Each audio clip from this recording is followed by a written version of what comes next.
भक्तामरप्रणतमालिमणिप्रभाणा मद्योतकं दलितपापतमोवितानं सम्यक् प्रणम्य जिनपादयुगं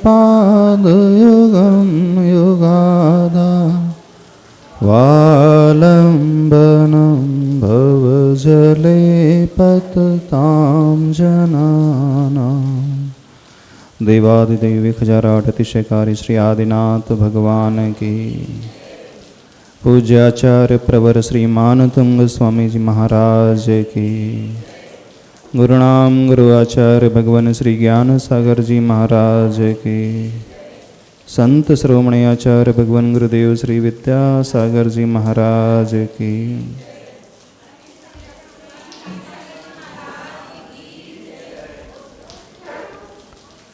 श्लोक नंबर 20 चल रहा था, पूरा हो गया 20वां श्लोक। अच्छा चलिए।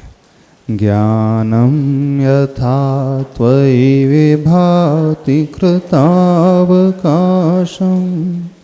नैवं तथा हरिहरादिषु नायकेषु तेजस्फुरन्मणिषु याति यथा महत्त्वं नैवं तु काच शकले किरणाकुलेऽपि।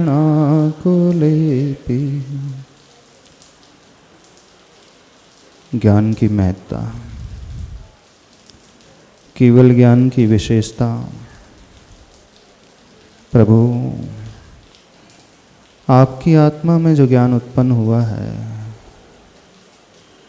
वैसा ज्ञान अन्य कहीं मिल ही नहीं सकता। ज्ञान की पूजा हर जगह होती है, होना भी चाहिए, लेकिन एक ऐसा विशेष ज्ञान होता है, उसकी विशेषता इतनी अधिक है जो उसे आपने पा लिया है। विगत 2 दिनों से इसी के बारे में चर्चा चल रही। पहले दिन बताया तो था भाव श्रुत ज्ञान, कल केवल ज्ञान की महिमा थी। अब क्या जानना चाहते हो? केवल ज्ञान प्राप्त कैसे होता है? श्रुत ज्ञान से केवल ज्ञान प्राप्त होता है। हाँ, श्रुत ज्ञान के द्वारा ही जब मुनिराज जब श्रेणी में चढ़ते हैं, छपक श्रेणी में 8वें गुण स्थान में प्रथम शुक्ल ध्यान शुरू हो जाता है। 12वें गुण स्थान में द्वितीय शुक्ल ध्यान होता है और 13वें गुण स्थान में केवल ज्ञान की प्राप्ति हो जाती है।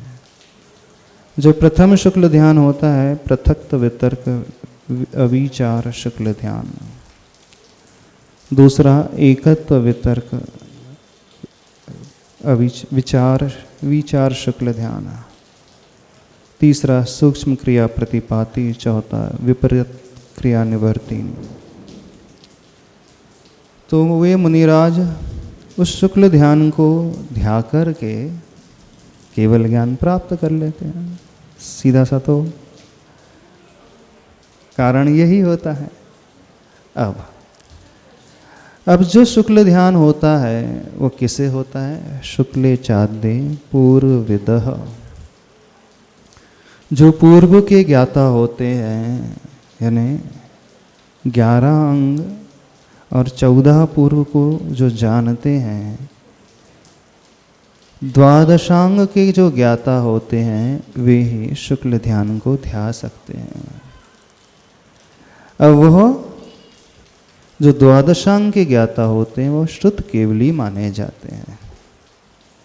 लेकिन जब हम अध्यात्म ग्रंथों के अनुसार चलेंगे, समयसार ग्रंथों के अनुसार चलेंगे, तो वहाँ द्रव्य श्रुत केवलित्व की उपयोगिता अधिक नहीं है, वहाँ पे भावश्रुत केवली की उपयोगिता है। भावश्रुत केवली वे कहलाते हैं जो मुनिराज निश्चय चारित्र में लीन हो जाते हैं। सम्यक दर्शन, सम्यक ज्ञान, सम्यक चारित्र की जहाँ एकता हो जाती है, अर्थात जो अभेद रत्नत्रय होता है, भेद रत्नत्रय नहीं, अभेद रत्नत्रय के माध्यम से, वीतराग चारित्र के माध्यम से, उसे हम वीतराग चारित्र कहें, अभेद रत्नत्रय कहें, निश्चय चारित्र कहें, उसमें जब वे प्रवेश कर जाते हैं, यानी शुद्धोपयोग की दशा में जब ये मुनिराज आ जाते हैं, उस शुद्धोपयोग की दशा में एकमात्र सिर्फ आत्मा का ही वे आलम्बन लेते हैं। सिद्धांत ग्रंथों की अपेक्षा देखा जाए तो वह श्रुत का आलम्बन लेते हैं, लेकिन दोनों में अंतर कुछ नहीं है, सिर्फ दृष्टि का फेर है। जो द्रव्य श्रुत होता है, उसी द्रव्य सूत्र में आत्म तत्व भी आता है, तो उस जीवात्मा शुद्ध आत्मा का वो आलम्बन ले लेते हैं। शुद्ध आत्मा से अभिप्राय परम पारिणामिक भाव का वो आलम्बन ले लेते हैं। परम पारिणामिक भाव यदि नहीं समझ में आ रहा हो तो उसे बहुत अच्छे से समझें, इस प्रकार सरलता से, कि सिर्फ और सिर्फ वो अपने ज्ञान में ही लीन हो जाते हैं, ज्ञान और दर्शन में ही लीन हो जाते हैं। उसके अलावा उनका मन, उनकी आत्मा और किसी को विषय नहीं बनाती है। तो वह लीनता की अवस्था जो आती है, कैसे आती है? जब मुनिराज शुद्धोपयोग में बैठते हैं। वह शुद्धोपयोग में कब बैठ सकते हैं? जिनका व्यवहार समीचीन होता है। जिनका व्यवहार समीचीन का अभिप्राय, जो हमेशा भेद विज्ञान की भावना भाते हैं। जो भेद विज्ञान की भावना भाएंगे, वे कभी भी निमित्ताधीन दृष्टि नहीं रखते हैं, वे हमेशा उपादान दृष्टि रखते हैं। निमित्ताधीन दृष्टि मतलब निमित्त से वे प्रभावित नहीं होते हैं। बाहर कुछ भी क्यों ना होते रहे, उन्हें कोई अंतर नहीं पड़ता है। बाहर विपरीत निमित्त कितने भी क्यों ना मिलते रहें, घोर उपसर्ग भी होते रहे, जैसे गज कुमार मुनिराज, उपसर्ग हो रहा है शरीर के ऊपर, सिर के ऊपर सिगड़ी जलाई गई है, लेकिन वे परम भेद विज्ञान की भावना भाने वाले होते हैं। तो भेद विज्ञान वो कहलाता है, शरीर भिन्न है, आत्मा भिन्न है। अब इतनी सी बात तो हर एक व्यक्ति जानता है, आप भी जानते नहीं जानते? आत्मा अलग है, आत्मा भिन्न, शरीर भिन्न है ना। आत्मस्वभावम परभाव भिन्नम है ना, समय सार कल सार। आत्मस्वभावम परभाव भिन्नम, आत्मा का स्वभाव जो है परभाव से एकदम भिन्न है। ये तो आप भी जानते हैं ना, लेकिन प्रतिकूलता मिलने पर एकदम खिन्न हो जाते हैं। तो यहाँ जानने से अभिप्राय नहीं लेना, जानने के पश्चात वैसा मानना। तो मान तो आप भी लेते, बोले हमारी भी श्रद्धा है, नहीं, मानने से अर्थ है जानना, मानना और तद रूप हो जाना, उस रूप लीन हो जाना। अब जिसका गहरा आस्था का विषय ये बन जाता है कि आत्मा अलग भिन्न है, शरीर भिन्न है, आत्मा नश्वर नहीं होती है, आत्मा शाश्वत होती है, शरीर जड़ है, पुद्गल है, वो नश्वर होता है, सड़ने गलने वाला है, वो एक दिन समाप्त हो जाएगा। तो उपसर्ग होता है तो क्या चिंतन करते हैं? उपसर्ग तो शरीर पे हो रहा है, आत्मा में तो कोई उपसर्ग हो नहीं सकता। आत्मा न जलती है, न कटती है, न मिटती है, न उड़ती है, कुछ भी नहीं होता। आत्मा हमेशा से चली आ रही है, हमेशा चलती रहेगी। तो वे अपना ध्यान उसमें लगा लेते हैं जो परम पारिणामिक भाव, यानी जो शाश्वत होता है, उस शुद्ध ज्ञान में ही अपना उपयोग लगा लेते हैं। अब जो उसमें उपयोग लगाएंगे वो कैसे संभव हो पाता उनके लिए? जब व्यवहार में वो उतरते हैं तो इतना अभ्यास करते हैं कि बाहर की प्रतिकूलता से प्रभावित नहीं होते। अब बाहर की प्रतिकूलता दो प्रकार की, एक शारीरिक उपसर्ग वाली प्रतिकूलता और दूसरी मानसिक प्रतिकूलता।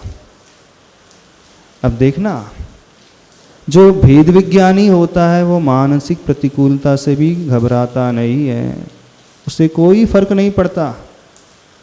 कैसे भी निमित्त क्यों ना मिले, कोई गाली भी दे कोई अंतर नहीं, कोई प्रशंसा भी करे कोई प्रभाव नहीं, निंदा भी कर रहा है कुछ लेना देना नहीं, चिल्ला भी रहा है कमेंट्स भी कस रहा है अप्रभावित। वेद विज्ञानी ऐसा होता है। क्यों अप्रभावित रहते हैं? यन्मया दृश्यते रूपम तन्न जानाति सर्वथा जानन न दृश्यते रूपम तथा केन ब्रवीम्यहम्। कौन सा श्लोक है ये? किसमें आता है? नहीं पता? पढ़ा है आपने?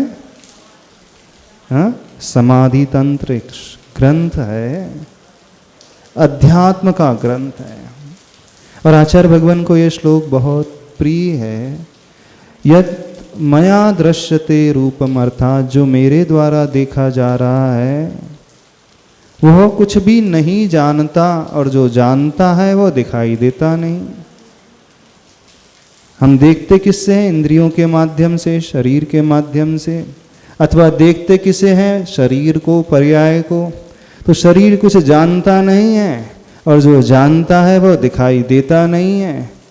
जब दिखाई ही नहीं दे रहा है तो किससे हम बोले, किससे हम विकल्प करें?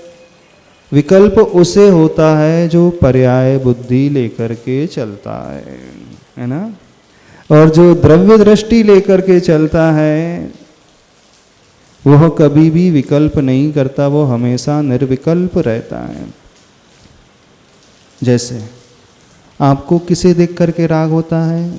आत्मा को देख करके कि शरीर को देख करके? द्वेष किसे देख करके होता है? व्यक्ति के शरीर को देख करके, यानी पर्याय को देख करके। जब जब विकल्प हो रहा है तो समझना पर्याय दृष्टि, पर्याय बुद्धि। और जो भेद विज्ञानी होता है वो पर्याय में उलझता ही नहीं, बात करेगा वो, व्यवहार करेगा, लेकिन कर्तव्य मान करके उसकी दृष्टि आत्मा में, और आत्मा में जहाँ दृष्टि आ जाती है वहाँ कोई विकल्प नहीं, क्योंकि सबकी आत्मा एक जैसी, चाहे वो गोरा हो, चाहे वो काला हो, चाहे पुरुष हो, चाहे स्त्री हो, चाहे मनुष्य हो, पशु हो, वह दूसरों की आत्मा को भी अपनी आत्मा की भांति ही जानता है, मानता है। वह यह भी जानता है जैसे मेरे भीतर भगवान होने की शक्ति है वैसे इसके भीतर भी भगवान होने की शक्ति है। तो उस दृष्टि से तो हम दोनों एक बराबर। जब हम दोनों बराबर तो फिर भेद भाव क्यों करें? भेद विज्ञान होता है, वहाँ भेदभाव नहीं होता है। भेदभाव ने अच्छे बुरे की कल्पना, संकल्प, विकल्प। लेकिन आत्मदृष्टि जिसकी होती है वो निर्विकल्प, क्योंकि वह देख रहा है कि ये जो पर्याय है वो तो जाने वाली है, स्थिर नहीं है, क्षणभंगुर है, नष्ट होने वाली है। और जो नष्ट होने वाला है उसे लेकर के क्या विकल्प? एग्जाम्पल दे दें बहुत। जब किसी रंगमंच में कोई प्ले एक्ट किया जाता है, नाटक खेला जाता है, उस नाटक में बहुत सारे पात्र होते हैं, राजा भी है, रानी भी है। अथवा एक रामायण का नाटक चल रहा, मान लो रामलीला मैदान में रामायण चल रही है, एक राम बना, एक रावण बना, एक सीता बनी है। अब उस रामायण में राम और सीता विवाहित हो जाते हैं, लेकिन नाटक खत्म होने के बाद वो राम सीता के साथ चले जाता है क्या? हाँ, चले जाता है। क्यों? उसकी धारणा थी जब तक रामायण चल रही है तभी तक मैं राम, तभी तक ये सीता है, और पर्दा गिरते ही मैं तो दूसरा कलाकार हूं, मेरा दूसरा ही नाम है ना? यही नाम है ना। एक बार बड़ा गजब का प्रसंग हुआ, सुनाते हैं। रामलीला चल रही थी, अब उसमें रावण भी होता है, राम भी है, सीता भी है। जब हिंदू दर्शन के अनुसार रामचंद्र जी ने धनुष तोड़ दिया था, है ना, और सीता से विवाह हो गया था। अब रावण ने सीता का अपहरण किया। अब हर वर्ष क्या होता था, वही रावण बनते थे, वही राम बनते थे और वही सीता बनते थे, और रावण सीता का हरण कर लेता था। तो उस हरण करते करते वो रावण सीता पर ही आसक्त हो गया। बोला नहीं, अब तो मैं हरण कर ही लिया हूँ, मैं तो साथ में चलो। लेकिन जैसे ही वो पर्दा गिरा, बताया भैया ये नाटक ही था, अपने ओरिजिनल स्वभाव में लौट करके आ जाओ। जैसे वो रावण की एक्टिंग करते करते वो कलाकार सीता को चाहने लगा, तो ठीक था, उसने गलती कर दी, अब वो भाग गया, फिर दूसरा रावण बनाया गया, दूसरी सीता लाई गई उस नाटक में, रामायण में। फिर बाद में रामायण पूरी हुई। लेकिन कई बार गलती हो जाती है, नाटक करते करते व्यक्ति पात्र में ही उलझ करके रह जाता है। वो ये भूल जाता है कि हम नाटक कर रहे थे, पर्दा गिरते ही खेल खत्म हो जाता है, सब अपने मूल स्वभाव में लौट करके आ जाते हैं। लेकिन जिसे ये भान होता है कि 3 घंटे का 2 घंटे का नाटक है, वो उलझता नहीं है। वो क्या करता है, नाटक समाप्ति के पश्चात सब अपने ओरिजिनल कैरेक्टर्स में आ जाते हैं। भले ही वहाँ पे वो रावण बना था, राम बने थे, राजा बने थे, रानी बनी थी, भिखारी बना था, इंस्पेक्टर बना था, अंदर से उसे पता है कि मैं सिर्फ नाटक में ये रोल कर रहा हूँ, मूल में तो मेरा नाम मोहनदास ही है, कुछ भी है, XYZ। तो वो अपने आप को उस रूप तो नहीं मान लेता ना। बस भेद विज्ञानी यही करता है। क्या करता है, सारी जिंदगी को एक नाटक की भांति देखता है। ये माँ है, ये माँ का नाटक कर रही है, ये पिता का रोल चल रहा है, ये पत्नी का रोल चल रहा है, ये पति का रोल चल रहा है, ये बेटे का रोल चल रहा है। जैसे ही पर्दा गिरेगा, सब अपने अपने घर लौट करके चले जाएंगे। द्रव्य दृष्टि देख रखने वाला वो क्या देखता है, सारी दुनिया को, पूरी उम्र को, पूरी जिंदगी को एक नाटक की भांति देखता है, रंगमंच की भांति देखता है। उसमें उलझता नहीं है, क्योंकि उसे पता है जिंदगी का पर्दा गिरते ही जो कलाकार जहाँ से आया है वो वहीं चला जाएगा ना। माँ जिस गति से आई है, अभी जो कर रही है उस गति में चली जाएगी, पिता उस गति में चला जाएगा, पत्नी उस गति में चली जाएगी, पति उस गति में चला जाएगा, बेटा उस गति में चला जाएगा। सब अलग अलग गति में चले जाएंगे और सब भूल जाएंगे और सब वहाँ जा कर के अपने में रम जाएंगे। तो भेद विज्ञानी इस दुनिया को कैसा देखता है, एक नाटक की भांति। पर्याय दृष्टि रखने वाला नाटक को ही ओरिजिनल जिंदगी मान लेता है। बस ये गलती हो जाती है। तो भेद विज्ञान लाने के लिए क्या देखना है, ये रावण नहीं है, ये तो मोहनदास है। रावण का रोल अदा कर रहा है, ये रामचंद्र जी नहीं है, ये करमचंद जी हैं, ये रामचंद्र जी का रोल अदा कर रहे हैं, ये सीता नहीं है। ये तो कौन है, एक्ट्रेस है जिसका उसका भी नाम है। अंदर से उन्हें विश्वास रहता है, अंदर से उन्हें पता रहता है, इसलिए वो उसमें उलझते नहीं हैं, आसक्ति नहीं पैदा होती है। नाटक समाप्त होते ही वो सब भूल करके अपने में रहने लगते हैं। उन्हें पता है कि हम कहाँ से आए हैं, अपने घर चले जाते हैं। तो ऐसा भेद विज्ञान जैसे पैदा हो जाता है, व्यवहार में बता रहे हैं, फिर वही साधक निश्चय में डूबता है। कितने भी निमित्त क्यों ना मिले विपरीत, अप्रभावित रहता है, क्योंकि नाटक का हिस्सा शरीर पे उपसर्ग हो रहे हैं। गाली दी जा रही है, आत्मा को नहीं, शरीर को दी जा रही है। आत्मा तो अरूपी है, आत्मा को कौन गाली दे सकता है, दे सकते नहीं, दे सकते। मैं जो हूँ, मैं तो आत्म स्वरूप हूँ, आत्म तत्व हूँ, और जो मैं हूँ वो दिखता नहीं हूँ, और जो दिखता है सो मैं नहीं हूँ। तो फिर बुरा लगेगा, नहीं लगेगा ना। किसे गाली दी जा रही है, शरीर को, शरीर सो मैं नहीं। अब गलती हो जाती है, हम शरीर को ही अपने आप की पहचान मानने लगते हैं। बस शरीर को ही अपनी पहचान मानने लगते हैं। नाटक तक पहचान ठीक है, पर ओरिजिनल पहचान नहीं है हमारी। नाटक में ही वो रावण है, नाटक में ही वो राम है, नाटक में ही वो सीता है, लेकिन ओरिजिनल नहीं है। पर्दा गिरते ही वो घर में आकर के कहे कि मैं रावण हूँ, मैं राम हूँ, तो उसकी पत्नी, ओरिजिनल पत्नी बोलेगी, क्या बोलेगी? वहीं जाओ फिर। गलती यही हो जाती है। तो हमें यह नहीं भूलना है कि हम एक नाटक खेल रहे हैं। नाटक याद रहेगा तो कभी जुड़ाव नहीं होगा, कभी लगाव नहीं होगा, कभी आसक्ति ही नहीं होगी, क्योंकि पता है 3 घंटे का नाटक है, पता है 30 साल का नाटक है, पता है 60 साल का नाटक है, 80 वर्ष का नाटक है। कुछ नाटक वर्षों के होते हैं, कुछ नाटक घंटों के होते हैं, कुछ मिनटों के होते हैं। कौन सा नाटक चल रहा है आप लोगों का? हाँ, वर्षों वाला नाटक। अब जाके घर में क्या कहोगे? पति देव कि आत्मदेव? हाँ, पूछिए क्या है? नमोस्तु भगवान। महाराज श्री, हाँ, आज आचार्य श्री का हाँ, सिंहासन पर बैठे उनके पैर का चित्र आया। हाँ, उनके पैर के तलवे में 2 जगह 2-2 इंच के फपोले ऊपर और नीचे बने हैं, हाँ, एकदम लाल। मेरा प्रश्न ये है, क्या शरीर का कष्ट मानसिक कष्ट बन के नहीं उभर रहा, या ऐसी कौन सी गुण स्थान की शक्ति है जो आचार्य भगवान प्रतिदिन 10 से 15 किलोमीटर का विहार करते हुए इस कष्ट को महसूस नहीं कर रहे? ये बात, कष्ट तो सबको होता है, पर जिसका अटैचमेंट शरीर से होता है वह विकल्प करता है। खून निकलते हुए भी, फोले आते हुए भी ये चिंतन करते हैं, फोले तो शरीर में है, मेरा स्वरूप तो इससे भिन्न है। ऐसा शरीर तो कई बार, अनंत बार हर भाव में मिला है।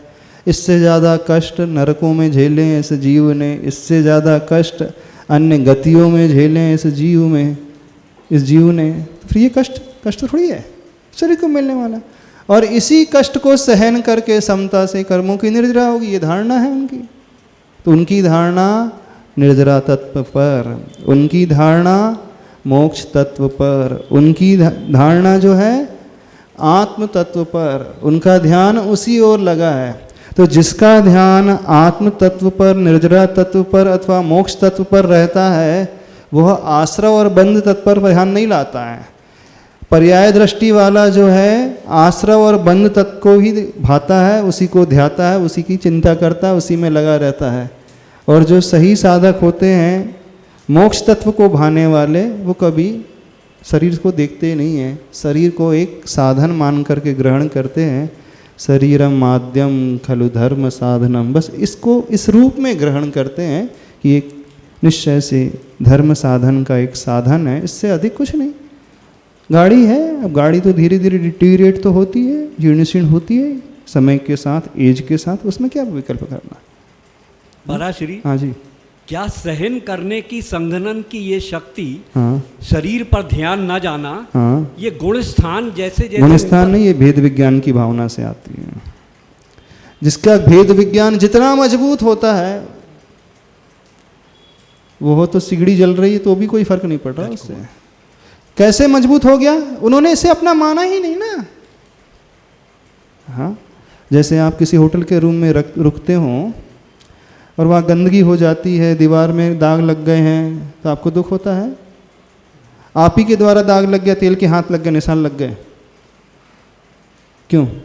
5 स्टार होटल में रुके हो, आप कंघी कर रहे थे, तेल लगा रहे थे और आपका हाथ लग गया, वो दाग लग गया, दुख होता है? विकल्प होता है? नहीं होता। क्यों नहीं होता? उससे हमारा कोई लेना देना नहीं। हाँ, 3 दिन से आप उसी रूम में रुके थे और 1 हफ्ते तक और रुकना है, विकल्प होता है? नहीं होता। क्यों? अंदर क्या भावना थी? मेरा तो है ही नहीं। और आपका बेडरूम हो घर का, वहां पे लग जाए तो अरे ये तो क्या हो गया। रूम वह भी था, रूम ये भी है, बल्कि वो ज़्यादा बेटर था, 5 स्टार का रूम। आपका तो 19-20 हो सकता है, छोटा हो सकता है, उतनी लग्जरी नहीं होगी, उसकी तो लग्जरी फर्स्ट क्लास सब बढ़िया। तो वहाँ क्यों विकल्प नहीं हो रहा था? धारणा में था हमारा है ही नहीं, 4 दिन में छोड़ करके जाना है, 6 दिन बाद छोड़ करके जाना है, ये था ना धारणा में। कुछ दिन के लिए रुकना, 6 दिन के लिए, 10 दिन के लिए, उसके बाद तो छोड़ करके जाना है। तो जिसकी ऐसी पक्की धारणा होती कि 10 दिन के लिए रुकना है, मेरा है ही नहीं, तो उसे कभी विकल्प नहीं होता है। बस आपने उस होटल के रूम को अपना नहीं माना, भेद विज्ञानी होते हैं उस घर को भी अपना नहीं मानते, बस अंतर इतना ही है। ऐसी धारणा आप ला लो अपने भीतर, आपको विकल्प नहीं होगा। हम कह रहे हैं जिस घर में आप रह रहे हो मतलब मानना मेरा तो है ही नहीं, वास्तव में अपना है कहाँ? ईंट पत्थर का है, चूने का है, सीमेंट का है, अपना कहाँ? वो तो जड़ पुद्गल का है। और यदि अपना भी व्यवहार की अपेक्षा से मानो तो आपसे पहले भी किसी और का था, आपके मरने के बाद किसी और का हो जाएगा। जो हमसे पहले किसी और का था बाद में और किसी का हो जाएगा, तो फिर हमारा कैसे हो सकता है? वो तो किराए का मकान है। यानी यह घर, यह संसार जिसे किराए का मकान दिखने लगे, होटल रूम नजर आने लगे, वो हमेशा निर्विकल्प रहता है। देख सकते हो अपने घर गृहस्थी को, रामायण का नाटक घर देख सकते हो? नहीं देख सकते। अब तो आप उस रावण की भांति हो गए, सीता का हरण करते गए तो उसी पे मोहित हो गया वो रावण। हाँ, अब उनके साथ रहते रहते आप उसी पे मोहित हो गए, तब क्या करा जाए? क्या ठीक किया उसने? बोला नहीं मैंने तो इसका हरण किया, मैं तो इसे छोड़ूंगा ही नहीं अब तो। हाँ, अब तो मैं इससे शादी करके ही रहूंगा। हुआ ऐसा था कि धनुष तो रामचंद्र जी तोड़ते थे, पर वो रावण बना था तो उसने सही में जाकर धनुष तोड़ दिया। लेकिन मैंने तोड़ दिया ना धनुष, अब मैं तुमसे शादी करूंगा। कंडीशन क्या थी? जो धनुष तोड़ेगा वो शादी करेगा सीता से, उसी का विवाह हो गया। तो उसके पहला मौका मिला, होता ऐसी है, रावण को पहले मौका मिलता है, लेकिन ओरिजिनल रामायण में तो तोड़ नहीं पाया, लेकिन उस रामायण में उसने तोड़ दिया जाकर के सीधे। एक्टिंग करते करते उसका दिल आ गया उस पर, इस बार तो मैं तोड़ ही दूंगा धनुष को, और धनुष तोड़ दिया तो शर्त के अनुसार विवाह हमारा होगा। और उनको पर्दा गिराना पड़ा, अरे तो गड़बड़ हो गई, रावण ने तोड़ दिया, आपको राम को तोड़ना था धनुष। तो समझ में आ रहा है कि नहीं? तो आप जिनके साथ रहते हो आप भूल जाते हो कि आप एक नाटक का रोल अदा कर रहे हो। अब वो इतने दिन रहते रहते आसक्ति हो ही जाती है, जैसे उस रावण को हो गई थी। इतने दिन एक्टिंग करते करते हो जाती है ना, तो ठीक है आपकी आसक्ति।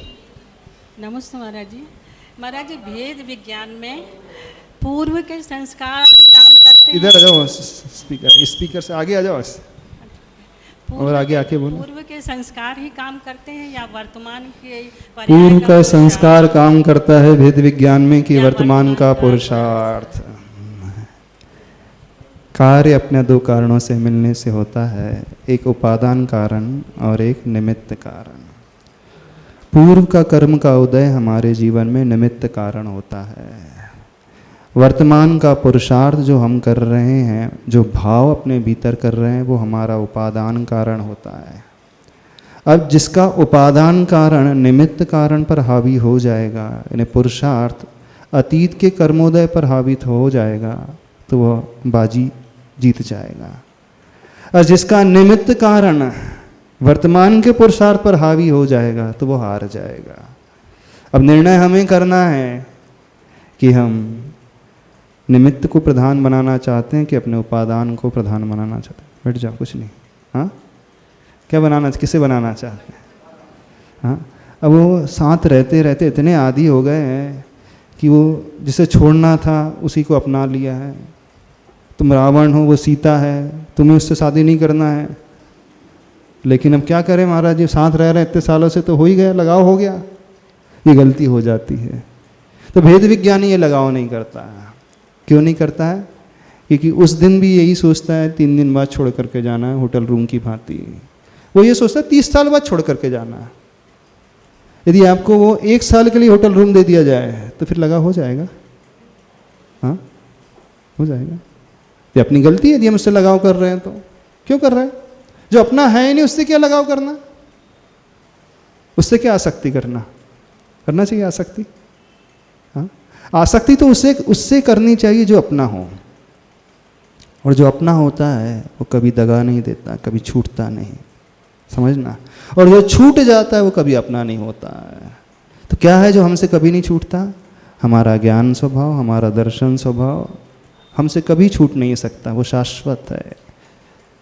और जो छूट रहा है उसे हम अपना मान रहे हैं, राग और द्वेष, ये हमारी मिथ्या भ्रांति है। नष्ट होने वाला उसे हमने अपना मान लिया, छूटने वाला है, ये गलती हो जाती है। भावों की अपेक्षा व्यक्ति की अपेक्षा भी। वो पति का पत्नी से राग हो जाता है, उसे मालूम है पत्नी एक दिन जाने वाली है, अब उसने उसे अपनी मान लिया, परेशान रहेगा। पत्नी पति को अपना मान लेती, परेशान रहेगी। गलत जगह उसने नंबर डायल कर लिया ना। यानी अनित्य में नित्यता की जब जब कल्पना की जाएगी हमेशा दुख होगा, इस बात को समझना। हाँ, कोई व्यक्ति अपने मान को अपना परमानेंट मान लेता है, वहां दुखी होता है। कोई क्रोध को अपना मान लेता है, वहां दुखी होता है। कोई राग को अपना मान लेता है, वहां दुखी होता है। कोई द्वेष को अपना मान लेता है, वहां दुखी होता है। जो हमारा अपना है उसे हम अपना नहीं मानते। आपने जिसे अपना माना है वे आपके अपने हैं। किसी को अपने आपने अपना माना है ना? पंडित जी नहीं माना, पत्नी को नहीं माना अपना। हाँ हाँ, राजेश तुमने पत्नी को अपना माना कि नहीं माना? तो क्या पराई है क्या वो? हाँ हाँ, आपकी तो नहीं है ना वो? आपकी नहीं तो किसकी है वो? हाँ हाँ, अच्छा, आप अपने पति को अपना मानते हो? मानते हो? ये क्यों गलती है? अच्छा, शिकारी आएगा, जाल बिछाएगा, दाना डालेगा, फंसना मत। बड़ी याद हो गई आपको, तो ये भी याद हो गए। जैसे चिड़िया को याद हो गया तो आपको भी याद हो गया। हाँ, यही गलती हो जाती है, हम उसे अपना मान लेते जो हो नहीं सकता हमारा। तो उसे अपना मानो ना जो हमेशा रहेगा साथ। हम उससे राग करने लगते जो छूटने वाला है। तो नियम से दुख होगा, विकल्प होगा। जब पता है कि ये नष्ट होने वाला है, छूटने वाला है, फिर क्यों राग कर रहे हैं? जो किराए का उसमें अपनत्व क्यों मांग रहे हो? एक दिन के लिए रूम मिला था होटल का, क्यों अपना मान लिया? नहीं महाराज जी, उसमें तो पता है एक ही दिन का, इस कारण राग नहीं होता। लेकिन पत्नी के साथ, पति के साथ हम ये मान लेते 60 साल के लिए अपनी है, तो हो जाता है। क्यों सुधीर जी, हो जाता कि नहीं? अच्छा, 30 साल के लिए 50 साल, 50 तो हो गई एनिवर्सरी, 50 तो हो गए। हाँ नहीं, शादी हुई 50 तो हो गए। 50 साल से अपनी है तो बोले वो उससे राग हो जाता है, ऐसा हो गया। ये तो अपनी बड़ी बड़ी भ्रांति है। बस भेद विज्ञानी है, और कुछ नहीं करता है। संसार में रहता है, रहते हुए भी वो उसे अपना नहीं मानता। बाहर से लगता है दुनिया को कि वो अपना मान रहा है, लेकिन उस जैसा निष्ठुर कोई नहीं होता। इस बात को समझना। हमें लगता है कि आचार्य भगवान हमें अपना मान रहे हैं, लेकिन आचार्य भगवान से बड़ा निष्ठुर कोई नहीं है। आचार्य भगवान किसी को अपना नहीं मानते। बड़े निष्ठुर हैं गुरुदेव, किसी को अपना नहीं मानते हैं, पर सबको लगता है गुरुदेव हमें चाह रहे हैं, हमें अपना मान रहे हैं। नहीं, बिल्कुल गलत फहमी में हमारे, हम बहुत गलत फहमी में। गुरुदेव सिर्फ किसे अपना मानते हैं? या तो अपनी आत्मा को अपना मानते हैं, अथवा उस शुद्ध अवस्था को जिसने अपना लिया, प्राप्त कर लिया, उसे अपना मानते हैं। जब तक ये आत्मा नहीं मिलती है, तब तक जिसने शुद्ध अवस्था को पाया है, शुद्ध आत्मा को पा लिया, तब तक उसे अपना मानेंगे, प्रभु को अपना मानेंगे। लेकिन अंततोगत्वा मानना तो अपने आत्मा को ही पड़ेगा। समझ रहे हो कि नहीं? नहीं समझ में आ रही बात? अध्यात्म समझ में आ रहा क्या होता है? नहीं समझ में आ रहा क्या होता है? तो आत्मा से राग करना है कि पत्नी से राग करना है, कि रावण से, कि सीता से? किससे राग करना है? सीता से कि रावण से, कि राम से? किससे राग करना है? हाँ, आत्म राम से राग करो, आत्मा राम से राग करो। कहाँ उलझे हुए हो? किस पर उलझे हुए हो? किस पर आसक्त हो? किस पर रीझे हुए हो? सब न जाने किस किस पर रीझे हुए हैं। नहीं रीझे हुए, किस किस को अपना मान करके चल रहे हैं। और जो अपना है उसे कोई अपना नहीं मान रहा। अपनी आत्मा को अपना माना है, अपने ज्ञान स्वभाव को अपना माना है, दर्शन स्वभाव को अपना माना है। वो अनंत काल के लिए रहता है और अनंत काल से चला आ रहा है। वो है परम पारिणामिक भाव।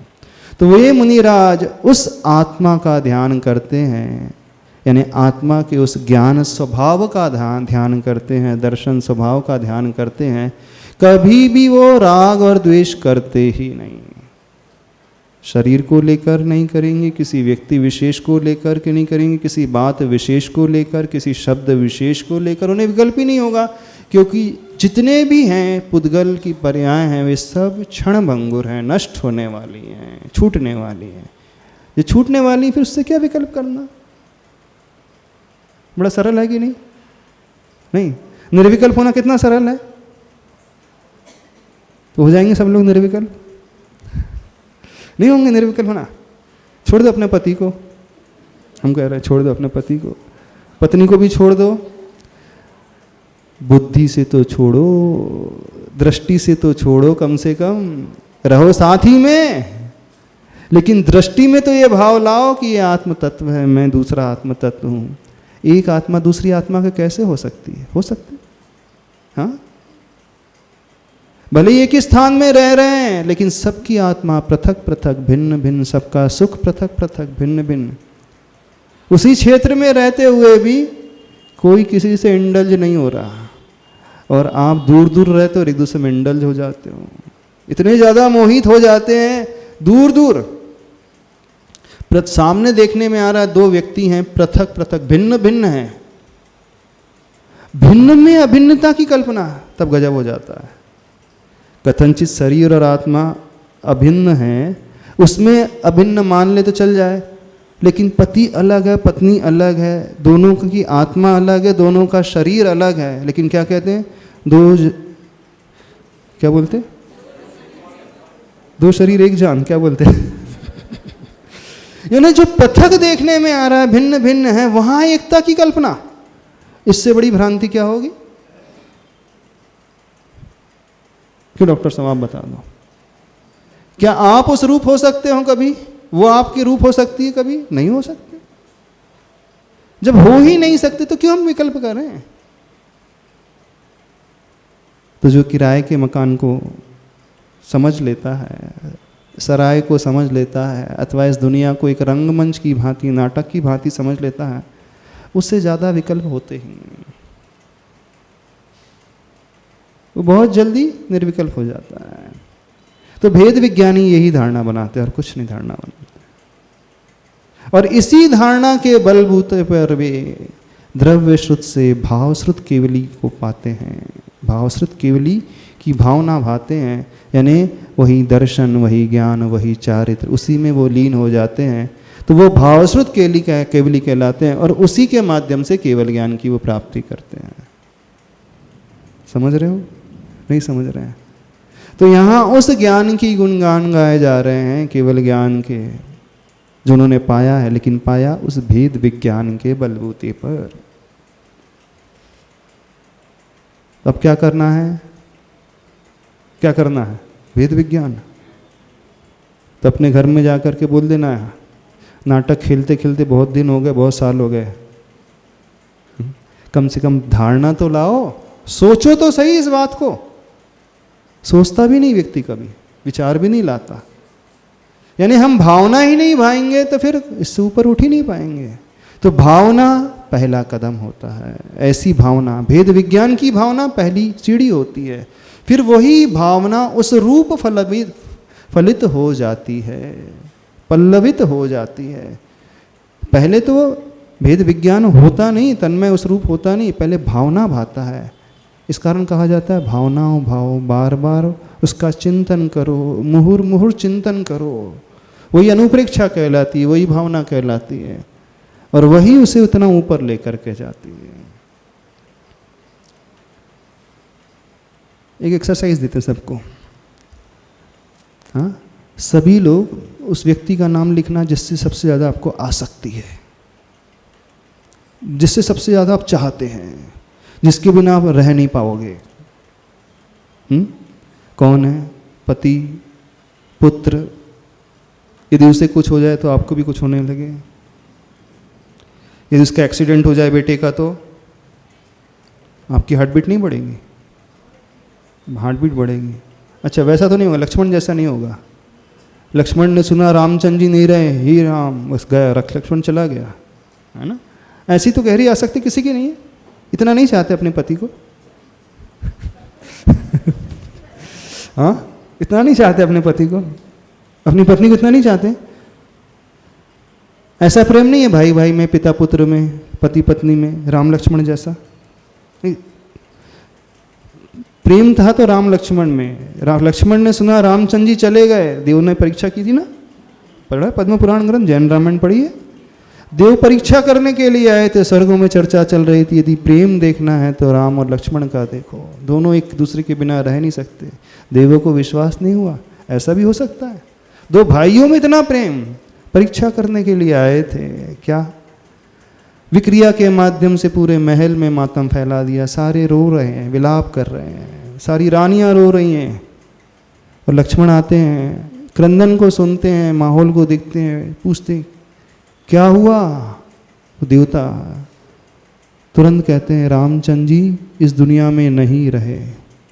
फिर क्या था, बस इतना सुनते ही हे राम भी पूरा नहीं निकल पाया, उससे पहले ही लक्ष्मण के प्राण निकल गए। इतनी ज़्यादा गहरी आसक्ति, गहरा प्रेम। आप लोगों का इतना नहीं है ना, स्वार्थी हो थोड़े।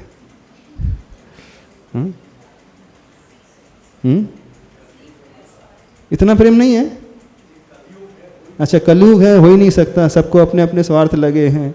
बोले हम किससे प्रेम करते हैं, तो पत्नी पति से प्रेम कहाँ करती है, वो तो पैसों से प्रेम करती है, उसकी सुविधाएं उससे मिलती है, पूर्ति होती है, ज्वेलरी उससे आती है, साड़ियाँ उससे मिलती हैं, लग्जरी उससे पूर्ति होती है, तो उसको पति थोड़ी चाहिए, उसको तो फैसिलिटी चाहिए।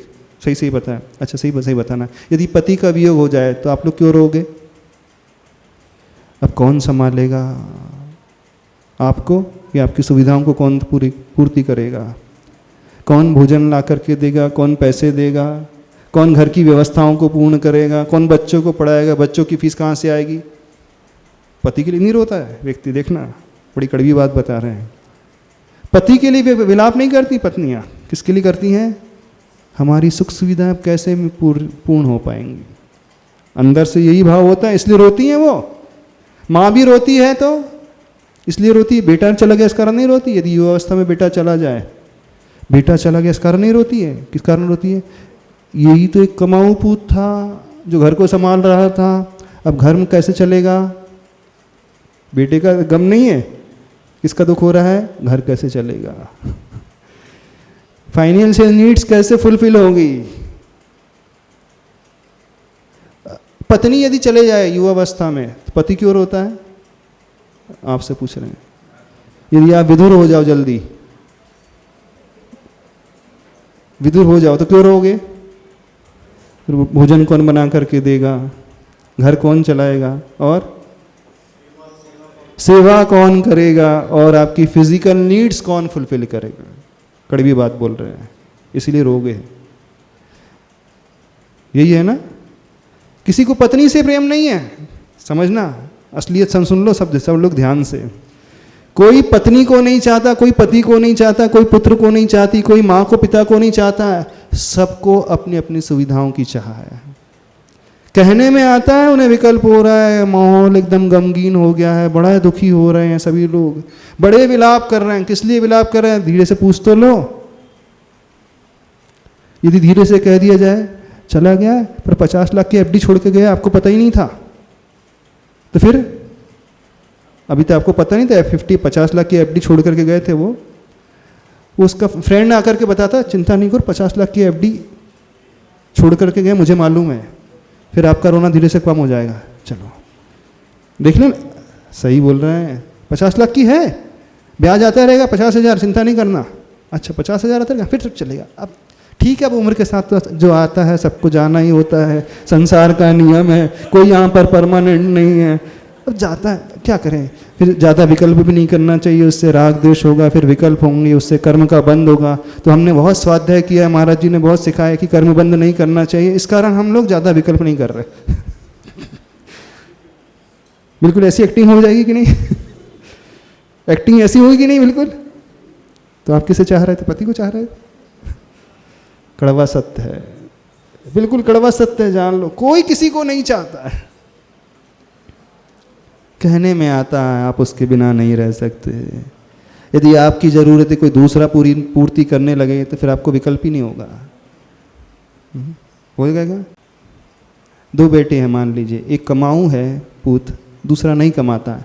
और जो नहीं कमाता वो चला जाए, सपोज, थोड़ा दुख तो होगा, थोड़ा दिखावा भी होगा, थोड़ी नाटकबाजी भी होगी, लेकिन उतनी नहीं होगी जितना दुख कमाऊ पूत के जाने पर होगा, उतना तो नहीं होगा ना। दोनों ही आपके बेटे थे, क्यों, ऐसा क्यों हुआ? हाँ, यूटिलिटी ज़्यादा जिसकी थी उसको लेकर के विकल्प होता है, उसको लेकर के नहीं होता विकल्प। हमारी नीड्स कौन फुलफिल कर रहा था? अच्छा, कमाऊ पूत कर रहा था, अब तो दुख होगा। अब वैसे भी कुछ नहीं करता, निठल्ला था, बैठे रहता था, अच्छा वो चला गया, टेंशन फ्री। अंदर से भाव आएगा, बाहर से तो रोगे, नो डाउट, ये दिखाना भी पड़ता है, नहीं तो समाज वाले क्या कहेंगे, दुखी नहीं हो रहा है। कई बार इस कारण रोना पड़ता है ना, रिश्तेदार समाज वाले क्या बोलेंगे, देखो कितने निर्मोही, यानी दुखी नहीं हो रहा जाने का, इसका मतलब अंदर से चाहते थे वो चला जाए, तो फिर दिखाने के लिए रोना पड़ता है। कुल मिलाकर के सार क्या निकला? कोई दुनिया में किसी को नहीं चाहता, सिर्फ अपने आप को चाहते हैं। सत्य यही है। कोई किसी के पीछे नहीं पड़ा है, देखने में आता है उसके पीछे पड़ा है, वो उसके पीछे नहीं है, वह अपनी तृप्ति के पीछे पड़ा हुआ है, वो अपनी सुविधाओं के पीछे पड़ा है, वो अपने सुख के पीछे पड़ा है। माध्यम आप हो सकते हैं और कुछ नहीं, इसलिए वो आपको चाह रहा है। संसार का यह अटल नियम है, कोई किसी को चाहता है नहीं। जो इस वास्तविकता को समझ लेगा फिर वो रांची का बचेगा ही नहीं, उससे विकल्प ही नहीं होंगे, उसके भीतर संकल्प ही उत्पन्न नहीं होंगे, उसकी आसक्ति ही नहीं होगी। यदि आपको ये बता दिया जाए कि आपकी पत्नी ऊपर ऊपर से चाहती है, आपको अंदर से तो नहीं चाहती है, तो आपका भ्रम टूट जाएगा ना? टूटेगा कि नहीं? टूट जाएगा। पता चलते ही मैं तो कुछ और समझ रहा था, लेकिन बात तो कुछ और ही निकली। सत्यता का ज्ञान होते ही, भान होते ही विकल्प टूटने लगते हैं, इसलिए ज्ञान की महिमा बताई जा रही है। तो वे मुनिराज उपसर्ग कैसे झेल लेते हैं, चाहे शारीरिक हो चाहे मानसिक, सिर्फ उस द्रव्य दृष्टि की भावना से, उस भेद विज्ञान की भावना से। और वे उसे चाहते हैं जो परमानेंट होता है, जो टेम्पररी होता है वैसे बिल्कुल नहीं चाहते हैं। तो तात्कालिक होता है, कुछ समय के लिए होता है, उसे चाहते ही नहीं, बोले छूटने वाला है। कहाँ दिमाग लगा जो छूटने वाला है? हाँ? 2 दिन बाद होटल रूम को छोड़ना है, कौन टेंशन ले? 2 दिन बाद तो छोड़ करके वैसे ही जाना है। समझ में आ रही बात? नहीं समझ में आ रही? क्या समझ में आया? तो आज से अपने घर को क्या देखोगे? रामलीला का मैदान, हाँ, रंगमंच देख लो, दृष्टि तो लाओ। हम कह रहे हैं आपके बहुत सारे विकल्प अपने आप कम हो जाएंगे, बहुत सारे टेंशन अपने आप कम हो जाएंगे, क्योंकि आपको वास्तविकता का ज्ञान हो गया। जिसे ये नहीं ज्ञान होता वही उलझे रहता, परेशान रहता।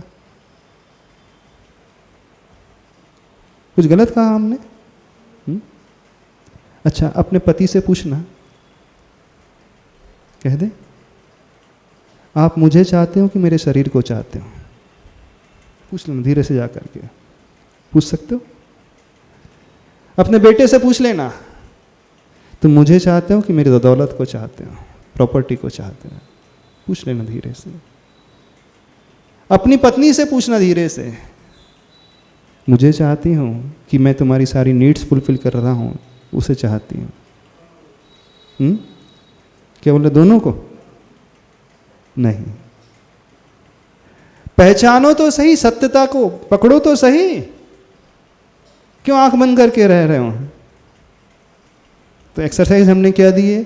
जिसे आप बहुत अधिक चाहते हो, अथवा जो आपको सबसे अधिक चाहता, चलो ठीक है उस एंगल से ले लो, जो आपको बहुत पसंद करता है, पति, पत्नी, बेटा, बेटी, पिता,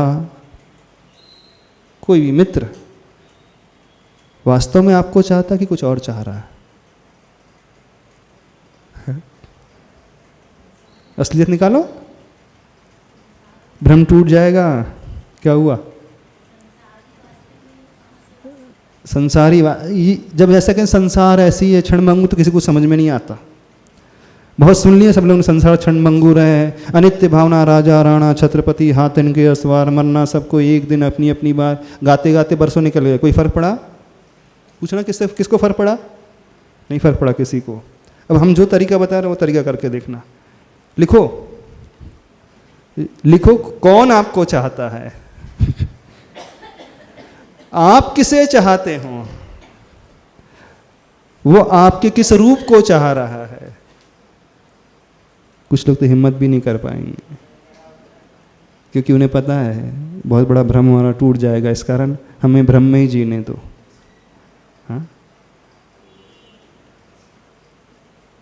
किसके बिना आप नहीं रह सकते हैं, किसके बिना आपको हार्ट अटैक आ जाएगा, किसके मरने पर आपको हार्ट अटैक हो जाएगा। जब हम कई बार हमने क्लास ली है, एक एक्सरसाइज दी है, सभी लोग अपने अपने पति का नाम लिखें, नाम लिखो, नाम, उम्र लिखना, और आज जाकर के सोचना, आज यदि मेरे पति मरते हैं, उल्टा सोचवा रहे, उल्टा चिंतन करने के लिए कह रहे, चलो ठीक है वैसा नहीं, दूसरे एंगल से, आज यदि मैं मर जाऊंगी अथवा मैं मर जाऊंगा तो पति को कितना फर्क पड़ेगा। अब तो इतना तो इमेजिन कर सकते हो, तो उन्हें मत मारो, स्वयं तो अपने आप को तो मार सकते हो इसमें तो डर नहीं है। आपको विकल्प होगा, महाराज जी कैसी बात कर रहे हैं, पति को मारने की सोचने की बात कर रहे हैं, होना तो चाहिए सदा सुहागन रहूं मैं, हमेशा रहें, ये सोचना, लेकिन हम उल्टा चिंतन करा रहे हैं ना आपसे। वैसे चाहो तो हिम्मत तो कर लेना, नहीं है तो ऐसा चिंतन कर लेना, आज मेरा मरण होता है तो किससे कितना फर्क पड़ेगा, घर में जो है पति को कितना फर्क पड़ेगा। आज मतलब आज रात के 12 बजे, टाइम भी लिख लेना, आज रात के 12 बजे तक मैं मर जाती हूं अथवा मैं मर जाता हूं तो पति को कितना अंतर आएगा, कोई फर्क नहीं पड़ेगा। फिर काय को टेंशन लेना जब फर्क ही नहीं पड़ रहा है तो। बेटे को कितना अंतर आएगा मरने से मेरे, बेटी को कितना अंतर पड़ेगा, फर्क पड़ेगा। बहू को कितना फर्क पड़ेगा, बहू तो सोचेगी अच्छा वो पलट आली हाँ? बहू को कितना फर्क पड़ेगा, पोते को कितना फर्क पड़ेगा, पिता को कितना फर्क पड़ेगा, माँ को कितना फर्क पड़ेगा, बाकायदा लिखना है। फिर इसके बाद सबसे अधिक ज्यादा फर्क किसको पड़ रहा है, कर सकते हैं ऐसे एक्सरसाइज, बड़ी इंटरेस्टिंग है, बहुत बड़ा भ्रम टूटेगा आपका सबका, बड़ी इंटरेस्टिंग एक्सरसाइज है। बाकायदा लिखना नाम, बेटा नहीं लिख पा रहे, कोशिश तो करो, उन्हें मत मारो, स्वयं तो मार लो अपने आप को। हाँ नहीं, चिंतन करना है, अपने हिसाब से लिखना है, फिर धीरे से उनसे पूछ लेना बाद में, यदि मैं मर जाऊंगी तो आपको कितना फर्क पड़ेगा। नहीं कोई फर्क नहीं पड़ेगा, जब कोई फर्क नहीं पड़े तो अपन क्या विकल्प कर रहे हैं, जैसे हमसे कोई फर्क नहीं, मरने से कोई फर्क नहीं पड़ता, विकल्प, जब वो हमें नहीं चाहता था फिर नो नीड टू वरी। हाँ, दूसरा एंगल, यदि पति मर जाता तो मुझे क्या फर्क पड़ेगा, यदि मेरा बेटा मर जाए, सपोज नहीं मर सकता बेटा एक्सीडेंट में, कोरोना में नहीं जा सकता, जा सकता है कि नहीं जा सकता। महाराज जी कैसी कल्पना करवा रहे हो आप, ऐसा सोचना भी नहीं चाहिए, बुरा तो बिल्कुल नहीं सोचना चाहिए। अच्छा तो 12 भावना पढ़ना है बुरा है, अनित्य भावना का चिंतन करना बुरा है।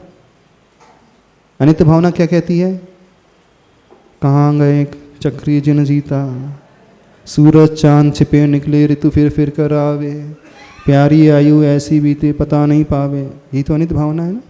अब उसे प्रैक्टिकल करो, पति मरने पर मैं कितने दिन तक दुखी रहूंगी, एक्सरसाइज करना, 13 दिन तक, 1 महीने तक फर्क पड़ेगा। बेटा यदि मर जाता है तो क्या मुझे हार्ट अटैक आ जाएगा कि हार्ट फेल होगा कि ब्रेन स्ट्रोक हो जाएगा। कमाऊ पुत यदि मर रहा है तो मैं अपने घर की ज़रूरतों को कैसे पूरा करूंगी। गलत एक्सरसाइज करवा रहे हैं आपसे, क्यों डॉक्टर साहब गलत करवा रहे, बैठे बैठे हम क्या निर्मोही बना देंगे। परिचय करा रहे हैं आपको, आप उन लोगों से परिचय करा रहे हैं जिसे आप बहुत ज़्यादा अपना मानते हो, जिन पर जान छिड़कते हो। थोड़ा देख तो लो, करो, कोशिश करो, बाकायदा नाम लिखना है, सोचना नहीं है, आप बंद करके रख दो तो विचार ही नहीं आएगा। नाम लिख, क्योंकि जब तक लिखोगे नहीं तब तक वो भाव नहीं आएंगे। बेटे का नाम, पहले बेटे का नाम क्या नाम है? महाराज। दूसरे बेटे का नाम, पहली बेटी का नाम, दूसरी बेटी का नाम, उसके मरने पर मुझे कितना दुख होगा। हाँ, यदि पति छोड़ करके भाग जाए तो क्या होगा? यदि पति दूसरे से शादी कर ले तो क्या होगा? यदि पत्नी छोड़ करके एक्स्ट्रा मैरिटल अफेयर में भाग जाए तो क्या होगा? हो सकता है कि नहीं? आज के ज़माने में कुछ भी संभव है। यदि डाइवोर्स हो जाए तो क्या होगा? मुंह तोड़ने का उपाय बता रहे हैं आपके। अच्छा उपाय नहीं है, अच्छा रास्ता नहीं है। मुंह टूट जाए तो क्या हो जाएगा? हाँ बिल्कुल, आचार्य के पास जाओ, शादी का आश्रम बनवा रहे हैं आचार्य श्री। हाँ, दीक्षा दे देंगे, शादी का आश्रम मसरा है, बढ़िया वहाँ धर्म ध्यान करना। ये दीदी हैं, लेके जाएंगी, ये भी संभाल रही हैं बहुत सारी बहनों को, दीदी संभाल लेंगे, आचार्य के पास आशीर्वाद लेने चले जाओ। वे मुनिराज बस इसी भावना के बलबूते पर कभी विकल्प नहीं करते, ना दुनिया को अपना मानते हैं, ना इस शरीर को अपना मानते हैं, ना ही अपने भीतर उठने वाले उन क्षणिक भावों को अपना मानते हैं। कौन से भावों को? वैर का भाव, क्रोध का भाव, अहम का भाव, लालच का भाव, माया का भाव, ईर्ष्या का भाव। वो जाने वाले, जब जो जाने वाले छूटने वाले, तो उससे लेकर क्या विकल्प करना? विकल्प किसे लेकर के करें? ध्यान किसका करें? जो हमेशा रहेगा साथ। तो क्या रहेगा? हमारा ज्ञान दर्शन कभी नहीं छूटेगा, कभी नष्ट नहीं होगा। तो फिर किसका ध्यान करते हैं? एकमात्र उस ज्ञान स्वरूप आत्मा का ध्यान करते हैं। बस उस ध्यान में वो इतना डूब जाते हैं, इतना लीन हो जाते हैं, बाहर क्या चल रहा है उन्हें कोई फर्क ही नहीं पड़ता, और उसी के माध्यम से उस केवल ज्ञान को प्राप्त कर लेते हैं। ऐसा पुरुषार्थ उन आदिनाथ भगवान ने किया, इसलिए हम उस केवल ज्ञान की जय जयकार कर रहे हैं, उस केवल ज्ञान की उपासना कर रहे हैं, पूजा कर रहे हैं। ऐसे ही नहीं कर रहे हैं। इन्हें उस केवल ज्ञान की प्राप्ति जो होती है इस भाव श्रुत केवली पने के द्वारा होती है। यहाँ पे सम्यक दर्शन, सम्यक ज्ञान, सम्यक चारित्रिक की एकता आ जाती है, और उसमें वो इतने शुद्धोपयोग में डूब जाते हैं, बाहर कुछ भी चलता रहे वो बाहर है ही नहीं। उन्होंने शरीर को अपना माना ही नहीं। लोमड़ी खाते रहे कोई फर्क नहीं, स्यालनी खाते रहे कोई फर्क नहीं, आभूषण लोहे के पहना दिया है कोई फर्क नहीं, सिगड़ी जलती रख दिया है कोई फर्क नहीं, शरीर को जला दिया गया कोई फर्क नहीं, ओले सोले पत्थर बरस रहे हैं कोई फर्क नहीं। मुझ पर कहाँ गिर रहे हैं? शरीर पे गिर रहे हैं। शरीर तो वैसे ही छूटने वाला है, और आत्मा छूटने वाली है ही नहीं, नष्ट होने वाली नहीं, वो शाश्वत है। उसी के ध्यान में समझ में आ गया? क्या समझ में आया? तो क्या करना क्या है? बहुत कठिन है। जो तरीका हमने बताया उस तरीके को तो अप्लाई करो, लिखो, इतनी एक्सरसाइज तो कर लो। बेटे का नाम लिखना बाकायदा। क्या बेटे का नाम क्या है? वैभव। देखो हम पर्टिकुलर नहीं जाना चाहते, नहीं तो किसी को हर्ट हो जाएगा। XYZ जो भी है, जिसका भी बेटा है, यदि मैं मरूंगा तो बेटे को क्या फर्क पड़ेगा मेरे मरने पर?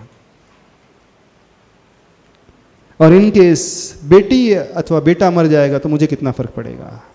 बहू को कितना फर्क पड़ेगा? पति को कितना फर्क पड़ेगा? दामाद को कितना फर्क पड़ेगा? बहुत उल्टा सीधा से चिंतन करा रहे हैं, बहुत भयंकर चिंतन करा रहे हैं। सत्यता है संसार का, नहीं कुछ भी किसी के साथ कभी भी हो सकता है। एक सूत्र जिंदगी में हमेशा याद रखना, always be prepare for the worst. जो हमेशा अपने अधिक से अधिक हम क्या खो सकते हैं उसके लिए तैयार रहता है, अधिक से अधिक क्या परेशानी मेरे पास आ सकती है उसके लिए तैयार रहता है, वो उसका सामना बहुत अच्छे से कर सकता है। इसलिए नहीं कि आप डूब जाओ निराशा में, इसलिए कि ऐसी परिस्थिति निर्मित हो जाएगी तो बहुत कॉन्फिडेंटली आप उसे फेस कर सको, सामना अच्छे से कर पाओगे, विकल्प से रहित होकर के संभाल पाओगे। नहीं तो आप कोमा में चले जाओगे, डिप्रेशन में चले जाओगे, ब्रेन स्ट्रोक हो जाएगा, हार्ट फेल हो जाएगा, लक्ष्मण की भांति। उसका उपयोग व्यवहारिक जीवन में भी है, उस भेद विज्ञान का, मात्र मुक्ति के लिए नहीं। यानी व्यवहार में भी वो रहेगा तो निर्विकल्प रहेगा। समय हो गया, इतना ही रखते हैं। बोले देवादिदेव श्री आदिनाथ भगवान की जय। तो आप सबके लिए होमवर्क है, पति का भी नाम, पत्नी का भी नाम, बेटे का, बेटी, बहू, सास, सबका किस किस के मरने पर कितना दुख होगा और मेरे मरने पर इनको कितना दुख होगा, दोनों एक्सरसाइज पूछेंगे कल।